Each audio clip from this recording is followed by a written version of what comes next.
Swami Vivekananda, you are the creator of your own destiny. Elon Musk, everything is easy when you are busy, but nothing is easy when you are lazy. Albert Einstein. जो बच्चा सोच के जो पढ़ लेगा उसकी जिंदगी बदल जाएगी। विद्या में कमजोर हो, पढ़ना चैलेंजिंग नहीं है, Those who stop exercising the brain, हजम करना। आप जो rewire your brain completely.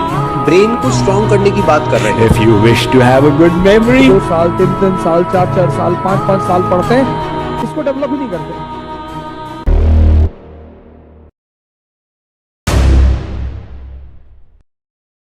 पर कभी हमने अपने आप से क्वेश्चन किया क्या कि इन लोगों ने अपने ब्रेन को डेवलप करने के लिए, उसकी क्षमता बढ़ाने के लिए क्या क्या चीज़ें की होंगी? तो चलिए शुरू करते हैं।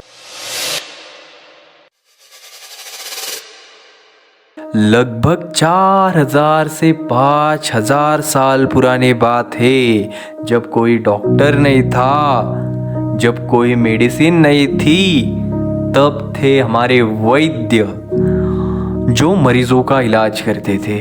वैद्य, उनमें कौन कौन से वैद्य थे? उनमें थे आचार्य चरक, आचार्य वाग्भट और आचार्य सुश्रुत। उन लोगों ने अपनी दिमागी क्षमता बढ़ाने के लिए कुछ नियमों तथा शर्तों की बातें की। सच कह रहा हो, पूरा YouTube खोजेंगे तब भी इतनी अनसुनी जानकारी आपको कहीं पे नहीं मिलेगी। आप चाहे तो वीडियो का स्पीड बढ़ा के देखिए, पर बीच में ही मत रुकिए, वरना जो बात आपका जीवन बदल सकती है वो बात आज अनसुनी रह जाएगी और जीवन जैसा चल रहा था वैसा ही चलेगा। तो मैं आपको बेसिक से लेके पूरी कंसेप्ट बताता हूँ। जो हमारा शरीर रहता है वो 7 धातुओं से निर्माण होता है। उन 7 धातुओं में सबसे पहला धातु होता है रस, उसके बाद आता है रक्त, उसके बाद आता है मांस, उसके बाद आता है मेद, उसके बाद आता है अस्थि, उसके बाद आता है मज्जा और उसके बाद आता है शुक्र। इन 7 धातुओं से पूरा का पूरा शरीर का फॉर्मेशन निर्माण होता है। तो बात आती है, अगर हमको पावर बढ़ानी है, एक्सपर्टीज करनी है, तो हमें किस धातु पे फोकस ज़्यादा करना पड़ेगा? तो इन 7 सप्त धातुओं में से जो हमारा मेद धातु है वो बुद्धि को, IQ को मजबूत करने में बहुत अच्छा रोल प्ले करता है। तो हमें मालूम करना होगा कि मेद धातुओं में कौन कौन से पदार्थ है जो उसको इम्पैक्ट करते हैं, उसको बढ़ाते हैं, उसका कार्य अद्भुत करते हैं। तो रसायन नाम की आचार्य चरकाचार्य ने एक अच्छी कंसेप्ट बताई। उन्होंने बोला, रसायन द्रव्य एक ऐसे द्रव्य है जो कि पूरे के पूरे सप्त धातुओं का पोषण करते हैं। तो हमें मेद धातु को बढ़ाने के लिए आचार्य चरकाचार्य ने मेद्य धातु को बढ़ाने के लिए मेद्य द्रव्यों का वर्णन किया है। अगर मेद्य द्रव्य अगर आप खाएंगे तो आपका मेद धातु मजबूत होगा, और मेद धातु मजबूत होगा तो दिमाग की क्षमता, शक्ति, पावर है डे बाय डे बढ़ने ही लगेगी। तो मेद्य धातु को बढ़ाने के लिए मेद्य द्रव्य कौन कौन से? तो 4 स्निग्ध द्रव्य बताए हमें। उसमें पहला आता है तेल, दूसरा आता है वसा, तीसरा आता है घृत, फोर्थ आता है मज्जा। इन चारों में से सर्वश्रेष्ठ द्रव्य जो कि दिमाग की पावर बढ़ाता है वो है घृतम यानी कि तुप। घृत को ऐसा माल बोला गया है, घृतम सर्वश्रेष्ठम रसायनम। इन चारों द्रव्य में से सबसे श्रेष्ठ द्रव्य घृत यानी कि तूप बोले गए। अगर आप दिन में 3 बार सिर्फ 1 टेबल स्पून घृत, उसमें भी मेनली गो घृत का सेवन करते हैं, तो आपका मेद धातु अधिक से अधिक सक्षम होकर कार्य करेगा और अपनी दिमाग की क्षमता बढ़ा सकता है।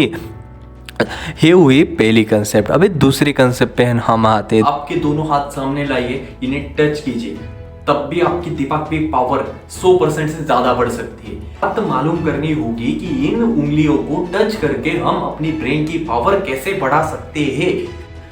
इस पृथ्वी में जो जो भी चीजें हैं और हमारे शरीर के अंदर जो जो चीजें, उन दोनों की उत्पत्ति 5 पंचभौतिक तत्वों से हुई है।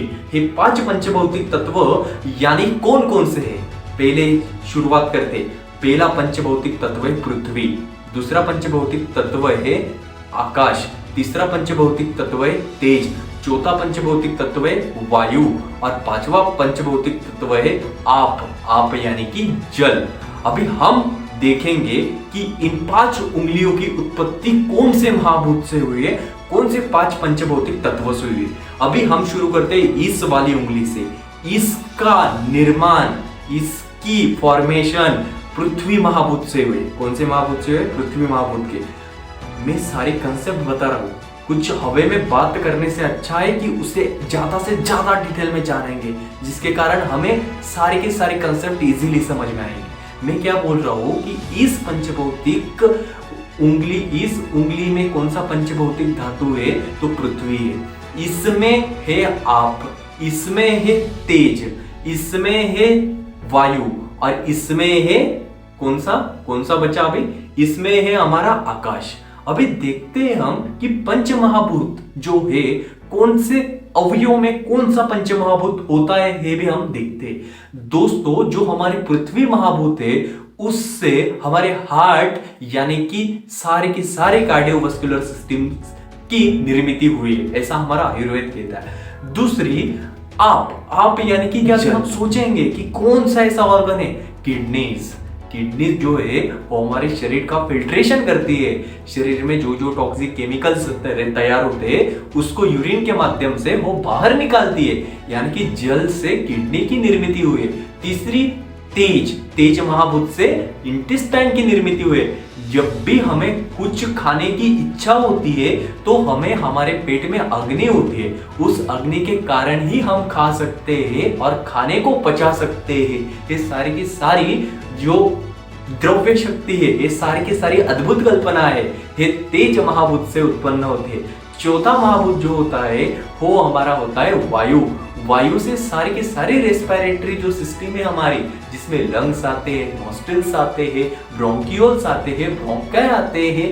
उसके बाद सारे के सारे जो रेस्पिरेटरी सिस्टम है वो वायु महाभूत से तैयार हुए हैं। और लास्ट बट नॉट लीस्ट जो हमारा ब्रेन है वो पृथ्वी महाभूत से निर्माण हुआ है।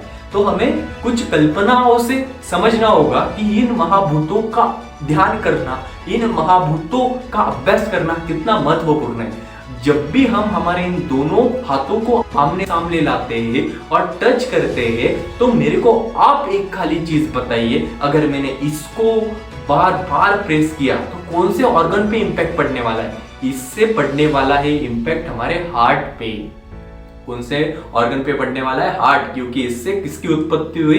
हार्ट की। अगर मैंने इस उंगली को आमने सामने लाके टच किया तो कौन सा अवयव हमारा ज्यादा से ज्यादा सेंसेशन होने वाला है? कौन सा अवयव हमारा ज्यादा से ज्यादा बेटर होने वाला है? वो तो किडनी होने वाला है। अगर मैंने इस मिडल वाली उंगली को आमने सामने लाके टच किया तो मेरे को मालूम चलेगा कि मेरा जो इंटेस्टाइन है उस पर असर होने लगेगा, वो और अच्छा होने लगेगा। अगर मैंने इस उंगली को आमने सामने के प्रेस किया तो मेरे को मालूम चलेगा मेरी रेस्पिरेटरी सिस्टम बहुत अच्छी हो रही है। अगर मैंने इन दोनों थंब को आमने सामने लाके प्रेस किया तो मेरे को मालूम चलेगा कि मेरी ब्रेन की power day by day increase होती जा रही है। ये कुछ मैजिक है दोस्तों जो हमने बहुत रिसर्च करके आपको बताई है। अभी हम आगे की एक्सरसाइज शुरू करेंगे। तीसरी सबसे महत्वपूर्ण एक्सरसाइज है, हमें ब्राह्म मुहूर्त पे उठना है, ब्राह्म मुहूर्त पे जागरूक होना है। ये सबसे महत्वपूर्ण बात है। चौथी एक्सरसाइज है कि डेली सुबह हमको 5 से 10 मिनट रनिंग करनी है, जिसके कारण हमारे मसल्स जो होंगे वो रिलैक्स होंगे और अधिक कार्य करने के लिए सक्षम होंगे। आपको एक चीज़ ध्यान में रखती है कि स्वस्थ व्यक्ति वही है जिसके आत्मा, इंद्रिय, मन, इन सारों चीज़ों पे नियंत्रण है वही स्वस्थ व्यक्ति है। और स्वस्थ व्यक्ति की ही दिमाग की पावर जो है वो बहुत बढ़िया होती है। आपको इन सारे चीज़ों का ध्यान रखना है जो कि आपकी ब्रेन की कैपेसिटी डे बाय डे बढ़ाने के लिए बहुत महत्वपूर्ण है। और ऐसी जानकारी के लिए आपको और अधिक प्रयत्न करना पड़ेगा। और इस जानकारी को आप लाइक करिए या ना करिए, सब्सक्राइब करिए या ना करिए, पर एक अपने दोस्त को भेज के उसका जीवन में परिवर्तन लाने के लिए एक अच्छा कर्म आप कीजिए। यही आपसे बात कहूँगा और यहीं पे रुकूँगा। मेरा नाम है उदय और हम रुकते हैं अभी।